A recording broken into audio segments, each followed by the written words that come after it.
yo'qmisiz? Yo'q. Oyim meni 10 yil oldin shu yerga tashlab ketgan ekanlar. O'shancha oyimlarni har kuni shu yerda kutaman. Men har kuni oyisini shu yerda kutadi.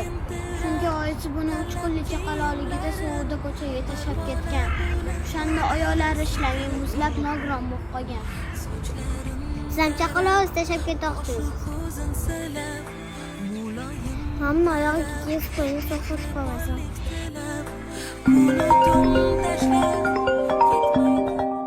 Jonim, bolani topshirdingmi?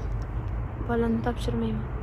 Qaysi gunoh uchun sho'r peshona